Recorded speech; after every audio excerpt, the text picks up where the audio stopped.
Hi, welcome to SBR Videos. I'm Peter Loshak. We have a possibility for a Triple Crown this year with American Pharoah. We've been covering the Triple Crown races with Marcus Hersh from the iconic website Daily Racing Form, drf.com.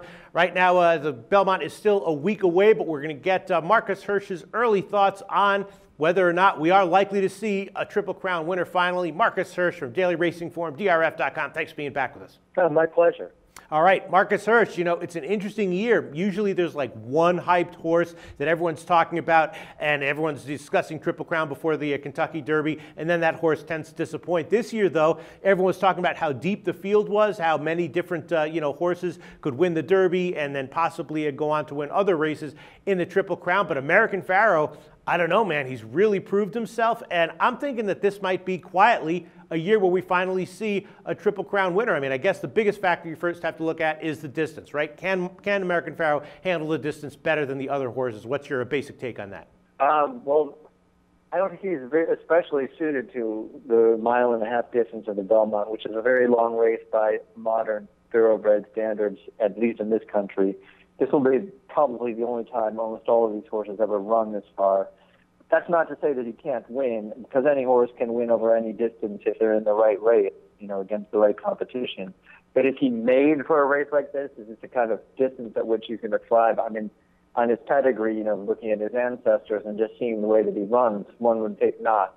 That doesn't mean he can't gut it out and he's not going to win on sheer talent. But if I had to make a bet right now on whether we'd see a Triple Crown, I'm going to bet against it, even though the horse looked so dominant last time and he won the Kentucky Derby before taking the Preakness Stakes. Yeah, I mean, the thing is that he didn't have ideal situations for the Derby and the Preakness, right? He had kind of a bad draw for the Derby, then he had the rail with the mud in the Preakness, and so it kind of does that not speak to the fact that he might be a gutsy horse that can pull out whatever he needs to pull out to win races? I think he is gutsy, but I think the argument can be made that he didn't have to overcome that much. He had a wide post out on the outside in the Derby, but he ended up getting a really favorable journey, sitting right behind two horses that were battling against one another.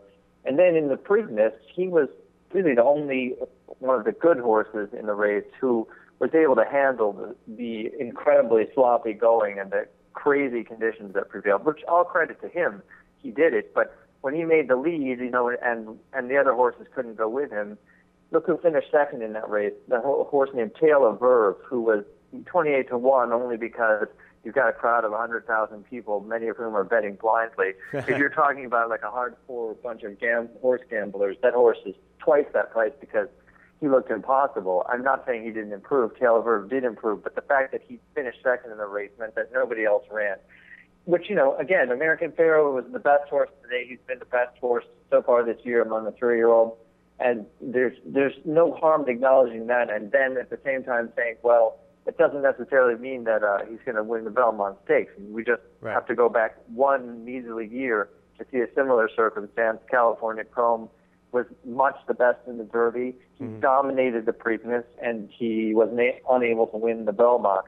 I think that American Pharoah may be a little bit more substantive at this point in his career, really, than California Chrome, but I still don't think he's going to win. And before we let you go, are there any other factors that you think might be relevant to American Pharoah's chances, positive or negative, in the Belmont that have caught your eye? Well, the positive thing is I think all things considered, he should be relatively fresh because I don't think he had to work that hard in either one of his races, relatively speaking. His talent level is fine. I think he's going to come into the race in good shape.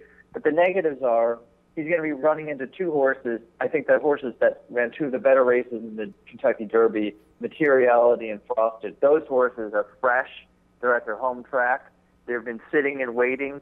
And both of those horses may be at least as well suited to a mile-and-a-half as American Pharoah. If he wins the Belmont and the Triple Crown, I think he's going to very much have earned it. All right, well, this is going to be a very, very exciting race. Marcus Hersh from Daily Racing Form, drf.com. Thanks so much for giving us your early thoughts on American Pharoah's chances here.